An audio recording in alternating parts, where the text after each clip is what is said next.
U.S. President Joe Biden made a lightning 5-hour wartime visit to Israel in a show of support and solidarity for the Jewish state. The visit came 12 days after the Hamas massacre sparked the war, and Biden consulted with Prime Minister Netanyahu and other Israeli leaders on the strategy in the war moving forward. And ILTV's Steve Leibovich reports. U.S. President Joe Biden arrived in Israel on day 12 of the war in an extraordinary show of solidarity and friendship for the Jewish state. Biden and his team were also here to confer with Netanyahu and Israeli leadership on their strategies moving forward in the spiraling Gaza war. Descending from the plane, Biden embraced Israeli Prime Minister Netanyahu and President Isaac Herzog on the tarmac. Before talks with the Prime Minister, Biden had a message for the people of Israel. I want to say to the people of Israel, their courage, their commitment, their bravery is stunning. It's really stunning. I'm proud to be here. Your visit here is the first visit of an American president in Israel at a time of war. It is deeply, deeply moving. It speaks to the depth of your personal commitment to Israel. It speaks to the depth of your personal commitment to the future of the Jewish people and the one and only Jewish state. So I know I speak for all the people of Israel when I say, thank you, Mr. President. Biden's complex diplomatic mission to the Middle East was supposed to include a summit with Arab leaders to calm the region and shore up humanitarian efforts for Gaza. But after false reports spread about an Israeli strike on a Gaza hospital, Jordan canceled a summit that would have included PA President Abbas and Egyptian President al-Sisi. Biden arrived in Israel only hours after the strike on the Gaza hospital that killed hundreds of Palestinians. The president backed the Israeli version of events. I was deeply saddened and outraged by the explosion at the hospital in Gaza yesterday. And based on what I've seen, it appears as though it was done by the other team, not you. But there's a lot of people out there not sure. So we've got to overcome a lot of things. The president reiterated his condemnation of the Hamas assault, which killed some 1,300 people, and was updated that the number of Americans killed in the attacks is 30. During his brief stay, Biden met with families of U.S. citizens who are among some 200 Israelis and foreign nationals taken hostage in Gaza 12 days ago. And joining us now to discuss U.S. President Joe Biden's visit is President of the Jerusalem Center for Public Affairs, Dan Diker, and former Chief of Staff to Prime Minister Netanyahu, Eri Haro. Dan, let's start with you. President Biden is in Israel on day 12 of the war with Gaza. You know, a real show of support and solidarity with Israel, a real warm hug with Netanyahu. How significant is it with the goal at hand to defeat Hamas now? First of all, hi to Eri Haro, good friend and a great analyst for many years, and thanks for having us on the show. It's a very significant move for Israel. President Biden has been extremely supportive in his rhetoric, his remarks, the physical assistance. But there is a warning sign here, and that is Israel has delayed its ground operations in Gaza because of the arrival of the president. The president clearly has stated that the humanitarian issue in Gaza, and he's not talking about the some 250 kidnapped victims from the United States, Israel, and 22 other countries. He's talking about the public in Gaza. This is a very, very difficult tension point because Israel is going to have to go in, decapitate and collapse the the Hamas leadership in Gaza. There's no way it can live with this ISIS-type terrorist organization in the Gaza Strip. The arrival of the president, with all of the great support that he offers Israel, is also a type of restraint and constraint that has been forced on Prime Minister Netanyahu's government and the IDF because there's no way that Israel can launch a counter-terror operation, a major offensive action in Gaza to eliminate this hornet's nest of terror that has been terrorizing Israel and just massacred what's commensurate with 50,000 Americans in 24 hours last week. Dan, is Israel really going to depend on the U.S. only in every step we're taking right now? Really in everything?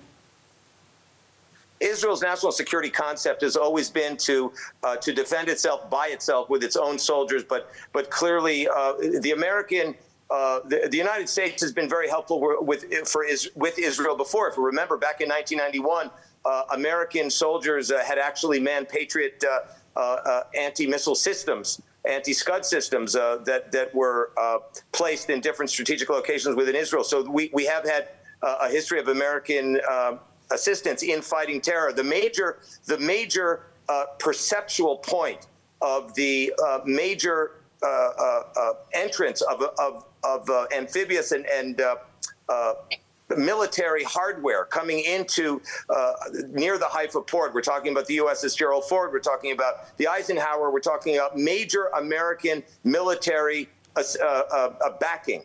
That is supposed to send a very important message of deterrence to the Iranian regime in Tehran, which is essentially responsible for this massacre that took place last week. It was planned there, executed there, and therefore the United States is sending a very strong message to the Iranian regime that if they want to increase or provoke or start some sort of offensive action, either by their proxy, the Hezbollah in Lebanon, or by themselves, that you may see American coordinated response. Yes. But at this point, it's only a deterrent.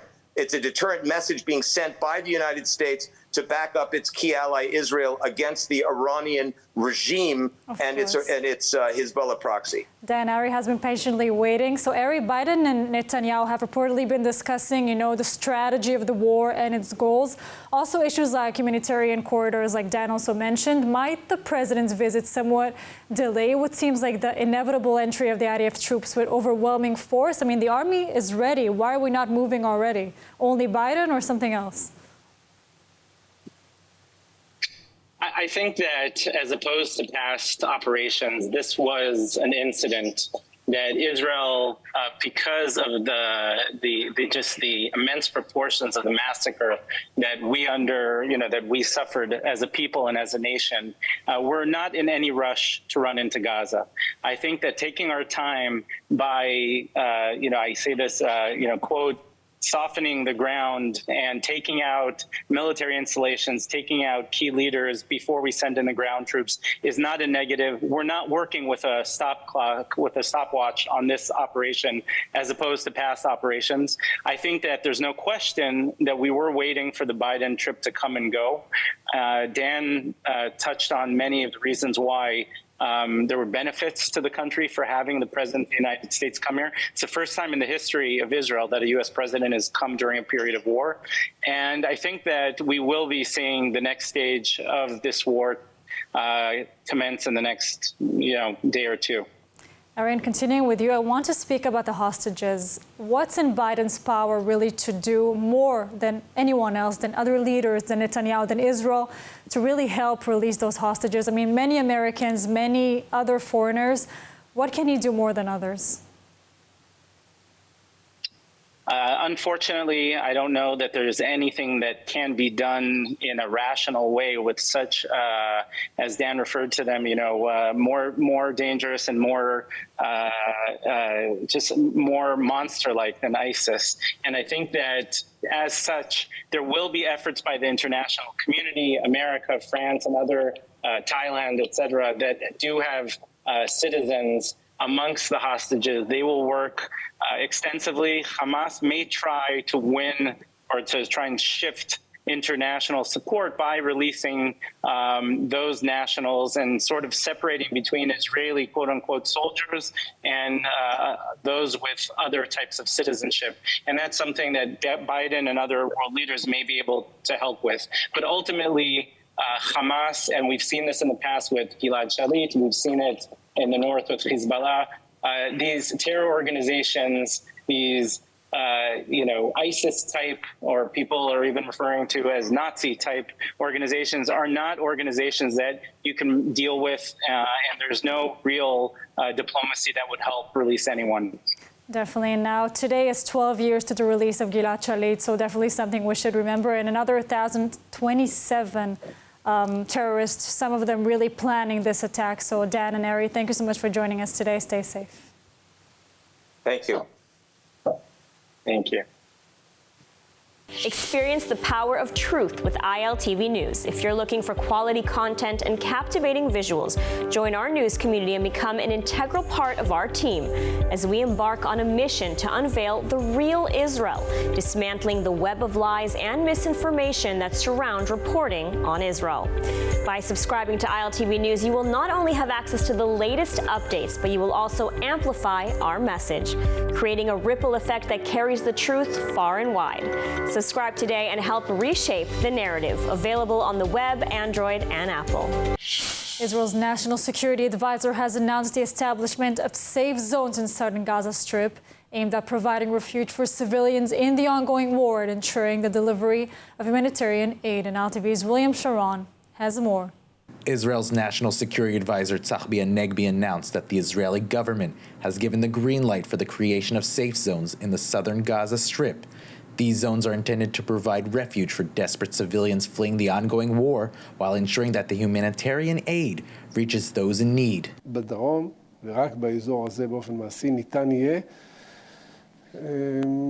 לעשות מה שאנחנו קוראים אזורים מוגנים, safe zones, ושם למעשה זה המקום היחיד שניתן יהיה להעניק להם סיוע הומניטרי, ורק בתנאי אחד, ואת התנאי הזה אנחנו חידדנו אמש בפני בלינקן, ולמעשה שותף לו לא פחות מאיתנו. כשמדובר על סיוע לאנשים שאנחנו קראנו להם לצאת לדרום, אז זה לגיטימי. אבל אם הסיוע הזה לא מגיע לאזרחים, אלא מגיע לרוצחים ומגיע לטובחים, הוא פשוט לא יהיה. A substantial amount of humanitarian aid, totaling hundreds of tons and originating from various countries, has been stockpiled in Egypt's Sinai Peninsula, awaiting a resolution for its secure transfer into Gaza. The aid delivery is closely linked to the evacuation of foreign passport holders through the Rafah crossing. In a collaborative effort, the United States and Israel have come to an agreement to formulate a plan that will enable donor nations and multilateral organizations to provide humanitarian assistance to civilians in Gaza. The IDF has provided a detailed video and proof that it was Islamic Jihad and not Israel that was responsible for a blast at a hospital in the Gaza Strip that led to hundreds of deaths. This on day 12 of the war with Hamas, following the massacre of over 1,300 Israelis. Israel continues pounding Hamas targets from the air ahead of an expected ground operation to remove the terrorist threats. And ILTV's Steve Leibovich has more. The evidence is emphatic. Israel insists that it was not responsible for the explosion at Al-Alhi Baptist Hospital that caused the death of hundreds in Gaza and is providing plenty of evidence. The blast was caused by a malfunction in a rocket fired by Islamic Jihad that fell on the hospital and caused the explosion. بس بقول لك أول مرة بنشوف الصاروخ زي هيك والشظايا هذه فبقول لك تبع الجهاد صواريخ الجهاد الإسلامي هاي. إيه؟ فهم بيقولوا تعاون الجهاد الإسلامي. إنه من علمنا هذا؟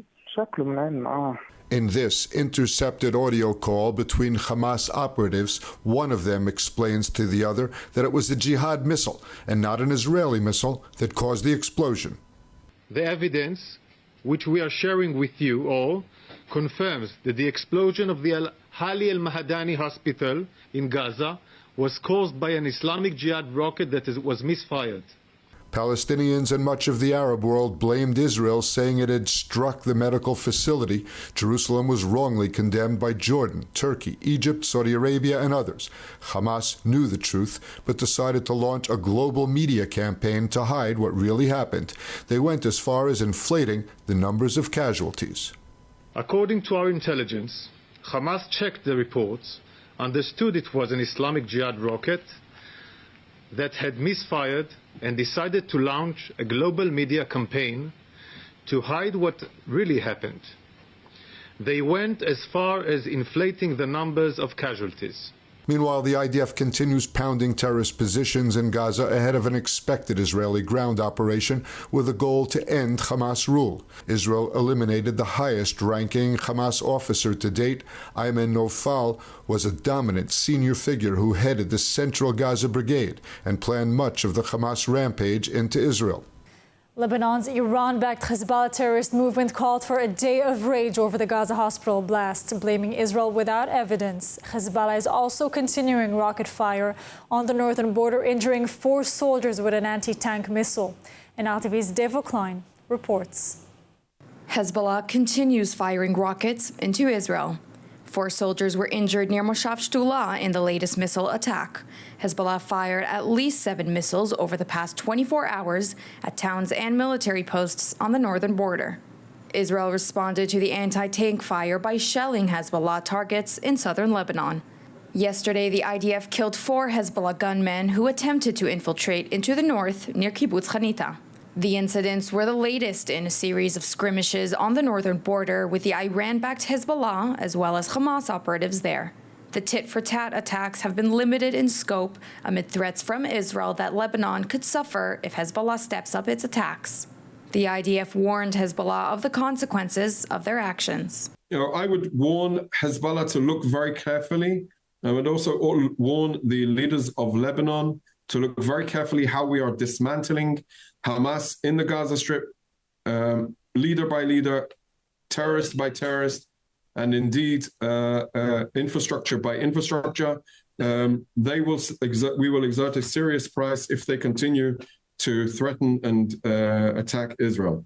After news emerged falsely accusing Israel with striking a Gaza hospital, Hezbollah called for a day of rage. An angry mob gathered near the U.S. Embassy in Beirut. Police fired tear gas to disperse the protesters who had gathered near the U.S. Embassy in Arkar, carrying Palestinian flags. Security forces sprayed water and fired tear gas toward demonstrators, rocking the fence. The fake news of Israeli involvement in the hospital blast drew condemnation across the Arab world, and protests were also staged at Israel's embassies in Turkey and Jordan. 199 hostages are being held captive by Hamas in Gaza, and hundreds of their family members are doing everything in their power to raise awareness to eventually bring them back home. And joining us now is founder and president of the Jerusalem-Washington Center, Gidon Israel from the north. Gidon, President Biden visited the center of the hostages' families. What does he tell them? What can he actually do to really help them more than others or in general? Well, President Biden can do a lot. The question is, does he want to do what he has the power to do? And I think that he should support Israel in demanding that before any humanitarian aid or humanitarian corridor is established in Gaza, the Red Cross should be able to see the hostages, the babies should be returned, the grandmothers should be returned, women should be returned. There's so much the president can do, but unfortunately, before even demanding that, he's already talked about the need, and as the Secretary of State, the need for bringing humanitarian aid into Gaza, which is almost inconceivable as Israel continues to bury its dead from the massacre 12 days ago. Instead of saying to Hamas, we are going to back Israel with whatever attacks it does, instead it's already talking about humanitarian aid, and I think that's unfortunate. Gidon, before that, what do we know about the efforts to make the Red Cross really come and see the hostages there in Gaza? I don't think we know so much about it. I think we would have heard more.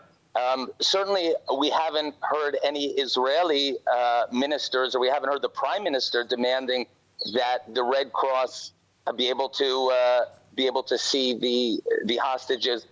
But I think we have to take a step back. There's the question is, why is President Biden suddenly visiting Israel in the middle of the war? I mean, there's no precedent for an American president suddenly coming a few days after attack to show identity with Israel. Obviously, his rhetoric has been pretty much good in the fact that he said we're behind Israel 100%. But there's also a concern in Israel that President Biden is and the American and this Democratic administration's 100% support for Israel is not only support, but it's also to advise Israel, to limit Israel, to tell Israel what it thinks it can do and can't do, and even perhaps after this whole war is over, to tell Israel that maybe you need to enter into negotiations with the Palestinian Authority. So I think on the one hand, it's obviously a positive thing that our greatest ally is supporting us, but there's also concern about the fact that Blinken, Secretary of State, sat 7.5 hours in a cabinet meeting, that the president is sitting in a cabinet meeting. It almost raises questions whether Israel is losing its sovereignty and almost becoming a third world country. Gidon, thank you so much for joining us today, and stay safe. Thank you. German Chancellor Olaf Scholz expressed condolences for the victims and discussed plans for delivering humanitarian aid to the Gaza Strip during his visit to Israel. This as the European Union convened in Brussels to issue an official response. And ILTV's Devo Klein reports. Wir spüren das furchtbare Leid aller Israelis, deren Eltern, Geschwister und Kinder bei diesem barbarischen Überfall ums Leben gekommen sind. Wir teilen die unerträgliche Sorge all jener, deren Familienmitglieder von Terroristen aus ihrem Alltag gerissen und brutal verschleppt worden sind. Moreover, during his visit, Chancellor Scholz discussed plans for delivering humanitarian aid to the Gaza Strip, having already spoken with Israeli Prime Minister Benjamin Netanyahu on the matter. Prime Minister Netanyahu, in response, characterized the attacks by Hamas, comparing them to many 9/11s. He firmly held Hamas accountable for the safety of civilians in Gaza. Later in the evening, rockets fired at central Israel forced Chancellor Scholz to disembark from his plane just before it was set to depart for Egypt. Meanwhile, European Union leaders convened to unify their response to the ongoing war. After days of confusion and mixed messaging, EU Council President Charles Michel emphasized the firm and united stance of the 27 leaders. D'une part, nous condamnons, dans les termes les plus sévères, les attaques terroristes du Hamas contre Israël et contre la population d'Israël. Nous affirmons le droit d'Israël à se défendre dans le respect du droit international et du droit international humanitaire. Et nous sommes mobilisés comme Union européenne pour soutenir de façon humanitaire les populations les plus vulnérables, les populations les plus fragiles. Nous sommes également engagés. When asked about humanitarian law compliance in Gaza, Michel emphasized the importance of upholding international law by ensuring access to basic necessities like water and electricity. Now let's take a look at the weather forecast. Partly cloudy skies are expected tonight around the country, with temperatures reaching lows of around 17 degrees Celsius or 64 degrees Fahrenheit.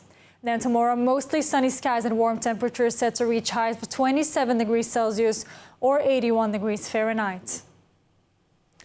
More than 1,300 babies, children, elderly, men, women, soldiers were murdered in cold blood by Hamas terrorists on October 7. The scale of this tragedy is so large that we cannot mention every name right now, but we will slowly share their stories and ensure their memories live on.